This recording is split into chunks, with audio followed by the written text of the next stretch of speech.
Hello friends, welcome to educational insight. दोस्तों, उत्तर प्रदेश में basic शिक्षा परिषद के नियंत्रणाधीन जो परिषदीय विद्यालय हैं वहाँ के समस्त शिक्षकों पर एक नया कोड ऑफ कंडक्ट दोस्तों लागू हुआ है। और ये कोड ऑफ कंडक्ट यही है कि शिक्षकों को ऑनलाइन अटेंडेंस देने होंगे। स्कूल जब वो पहुँच जाते हैं मॉर्निंग टाइम में तो एक निश्चित समय पे उन्हें ऑनलाइन अटेंडेंस देने हैं, और जब विद्यालय से वो प्रस्थान करते हैं तो भी एक निश्चित समय पे ऑनलाइन अटेंडेंस देने हैं। ये जो डिजिटल हाज़िरी है वो शिक्षकों को रास नहीं आ रही है, और न केवल शिक्षक बल्कि शासन प्रशासन में बैठे हुए जो भी माननीय लोग हैं, जो लोकसभा के सांसद हैं, जो विधायकगण हैं या एमएलसी हैं, सभी ने एक सुर में एकीकृत भाव से उत्तर प्रदेश के माननीय मुख्यमंत्री श्री योगी आदित्यनाथ को पत्र प्रेषित किया है कि पूरे के पूरे सूबे में जितने भी कर्मचारी हैं उनके साथ जो दृष्टिकोण हो वो समदर्शी हो, एक तरीके से होना चाहिए। केवल एक महकमे को हाज़िरी के लिए बाध्य करना उचित नहीं है। इसके अलावा भी शिक्षकों को जो टैबलेट हाज़िरी के निमित्त मिली है वो टैबलेट दोयम दर्जे का है। जिस कंपनी से उसे खरीदा गया है, ऐसा माननीय का मानना है कि उसमें कहीं न कहीं जो नौकरशाह हैं, जो अधिकारीगण हैं, शीर्ष पद पे बैठे अधिकारीगण हैं, उन्होंने माननीय मुख्यमंत्री श्री योगी आदित्यनाथ को गुमराह किया है। उनकी छवि को धूमिल करने का प्रयास किया गया है, और इस टैबलेट की खरीदारी में कमीशनखोरी और बंदरबाट का काफ़ी ज़ोर शोर से उपयोग हुआ है। लिहाजा जो भी टैबलेट खरीद के लिए प्रत्यक्ष तौर पे जिम्मेदार हैं उनकी जांच होनी चाहिए। आइए दोस्तों देखते हैं कि माननीय मुख्यमंत्री श्री योगी आदित्यनाथ को जो पत्र प्रेषित किया गया है उसमें क्या महत्वपूर्ण बातें होने जा रही हैं। दोस्तों, ये पत्र निकला है, लिखा गया है श्री देवेंद्र प्रताप सिंह जी द्वारा। आप सदस्य हैं विधान परिषद के गोरखपुर फैज़ाबाद स्नातक निर्वाचन क्षेत्र,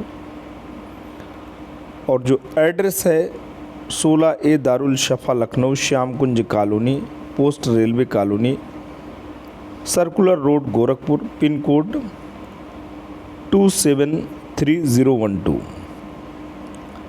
दिनांक 15 जुलाई 2024 को पत्र माननीय मुख्यमंत्री श्री योगी आदित्यनाथ को प्रेषित किया गया है। पत्र इस रूप में है। माननीय मुख्यमंत्री जी, आपके सुशासन और कानून व्यवस्था की सर्वत्र सराहना होती। राज्य और राष्ट्र की सीमा के बाहर भी आपके सुशासन मंडल की चर्चा होती है। अचानक ऐसा क्या हुआ कि प्रदेश की जनता आपसे नाराज़ हो गई? कई कारणों के एक साथ मिल जाने से 2024 का अनपेक्षित परिणाम मिला। सरकार की छवि शिक्षक और कर्मचारी विरोधी की बन गई। इसके लिए जिम्मेदार नौकरशाह हैं, उनके द्वारा लिए गए फैसलों से जन आक्रोश भड़क उठा। नौकरशाहों द्वारा लिए गए निर्णय सरकार के लिए अभिशाप बन गए। भारत की गुरु परंपरा पुरातन काल से सर्वश्रेष्ठ रही है। गुरु गोविंद दो खड़े काके लागू पाओ, इसमें गुरु को ही श्रेष्ठ माना गया है। प्राथमिक शिक्षक कोरोना काल में जब रक्त के रिश्ते भी बेमानी हो गए थे, ऐसे संकट काल में चुनावी दायित्व का निर्वहन करने में 1661 यानी 1621 शिक्षक अकाल मृत्यु के शिकार हुए। उनका लोकतंत्र के लिए दिया गया बलिदान भुला दिया गया। भारत को पोलियो में विश्व रिकॉर्ड दिलाने वाले शिक्षकों को डिजिटल हाज़िरी के नाम पर अपमानित और प्रताड़ित किया जा रहा है। शिक्षकों से शिक्षण कार्य के अतिरिक्त 30 कार्य ऑफलाइन लिए जाते हैं। परंतु हाजिरी ऑनलाइन क्यों? क्या शिक्षकों को गैर शैक्षिक कार्यों के लिए कोई अतिरिक्त सुविधा दी जाती है? क्या शिक्षक इंसान न होकर मशीन बन गए हैं? विचारणीय प्रश्न यह है कि डिजिटल हाजिरी अन्य विभागों में क्यों नहीं है? महानिदेशक शिक्षा कार्यालय में पिछले दिनों 85 कर्मचारी अनुपस्थित पाए गए थे। क्या उन्होंने अपने कार्यालय में डिजिटल हाजिरी लागू किया? क्या आपको पता है कि पुराना स्मार्टफोन बाजार में 7,500 में मिलता है? उससे अधिक मूल्य पर क्रय करने वाले अधिकारियों ने राजकोष की कितनी लूट की है? नौकरशाहों की साजिश से बचना होगा। बढ़ते हुए जन आक्रोश को रोकने के लिए डिजिटल हाजिरी के निर्णय को वापस लेना होगा। पुरानी पेंशन देना होगा। सुप्रीम कोर्ट ने अपने अंतरिम आदेश में कहा कि तदर्थ शिक्षकों की लंबी सेवा को देखते हुए हम उन्हें बाहर करने की मंशा नहीं रखते। सुप्रीम कोर्ट की इस भावना का आदर करते हुए रिक्त पदों पर आमेलित करना होगा।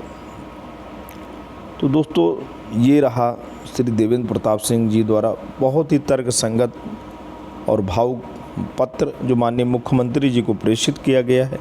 इसमें न केवल टैबलेट खरीद में जो कमीशन खोरी हुई है, जो धोखाधड़ी हुई है, जो भ्रष्टाचार पूरी तौर तरीके से उपयोग में लाया गया है, उसके बारे में भी बताया गया है कि किस तरीके से दोयम दर्जे का टैबलेट शिक्षकों को दिया गया है, जो कि बिल्कुल ही काम नहीं करता और शिक्षकों को उनके मोबाइल यानी निजी मोबाइल से काम करने के लिए अधिकारीगण दबाव बना रहे हैं, प्रेरित कर रहे हैं, क्योंकि टैबलेट दोयम दर्जे का है।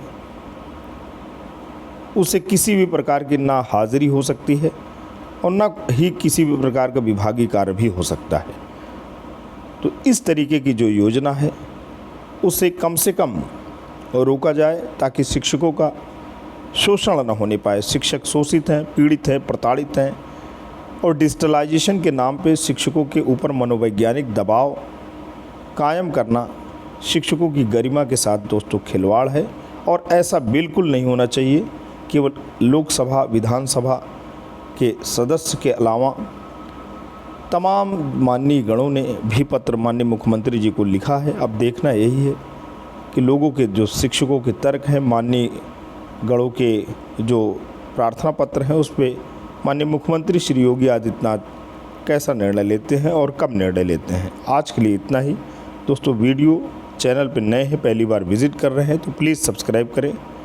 हम जल्द आपके लिए एक नया वीडियो लेके पुनः हाजिर होंगे। तब तक के लिए जय हिंद, वंदे मातरम।